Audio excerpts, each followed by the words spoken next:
ఈరోజు ఏపీసీసీ అధ్యక్షురాలు dynamic leader మా అక్క వైఎస్ రాజశేఖర రెడ్డి నాయకురాలు వైఎస్ చంద్రారెడ్డి గారి ఆదేశాల మేరకు జై భీమ్, జై బాపు, జై సంవిధాన్ అనే ప్రోగ్రామ్ ని ర్యాలీగా అంబేద్కర్ స్టాచ్యూ వరకు నిర్వహించడం జరిగింది కడప నగరంలో, కడప నడిబొద్దున.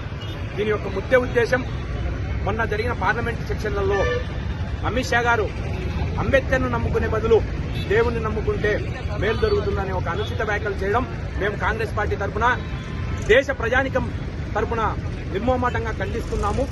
దాని ఉద్దేశమే అమిత్ షా వెంటనే రాజీనామా చేయాలని డిమాండ్ చేస్తూ ఈ ర్యాలీ చేయడం జరిగింది. ఈ ర్యాలీని ఇంకా కొనసాగిస్తాం.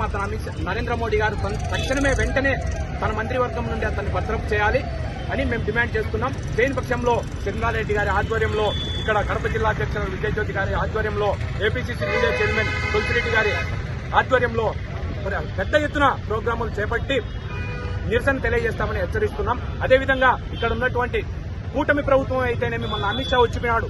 ఏ కోశానా గానీ వాళ్ళు అతన్ని స్వాగతించారు తప్ప అమిత్ షాపై చేసిన వ్యాఖ్యలను ఖండిస్తూ ఏ మాట కోశానా ఒక ప్రెస్ మీట్ ఇచ్చారని అడుగుతున్నా. ఇదే వైసీపీ ప్రభుత్వం అయితేనేమి, ఇదే టీడీపీ ప్రభుత్వం అయితేనేమి, ఇదే జనసేన అందరూ కూడా మీరు కనీసం నోరు మీద పక్షాన ఎందుకు ఉన్నారని హెచ్చరిస్తున్నాం, క్వశ్చన్ చేస్తున్నాం. ఎందుకు మీరు మాట్లాడలేకపోతున్నారు? ఈరోజు ప్రజల పక్షాన ఒక దళితుని మాట్లాడితే మీరు ఎక్కడికి పోయారు?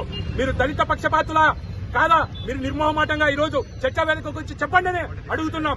కాంగ్రెస్ పార్టీ ముమ్మాటికి ఏ మతానికి, ఏ కులానికి సంబంధించిన పార్టీ కాదు. అన్ని మతాలను, అన్ని కులాలను కలుపుకోబట్టి ఏదైనా పార్టీ ఉందంటే ఇప్పుడున్న పరిస్థితుల్లో కేవలం కాంగ్రెస్ పార్టీ మాత్రమే దేశాన్ని ఎటువంటి ఆటంకాల నలపగల లీడర్, ఏకైక లీడర్ ఒక రాహుల్ గాంధీ గారిని మాత్రమేనని సర్వంగా గుండెలు కద్దుకొని కాంగ్రెస్ కార్యకర్తగా, ఒక పులివెందుల పార్టీ కన్వీనర్ గా చెప్తున్నాను. జై కాంగ్రెస్, జై బాబు, జై సంవిధాన్.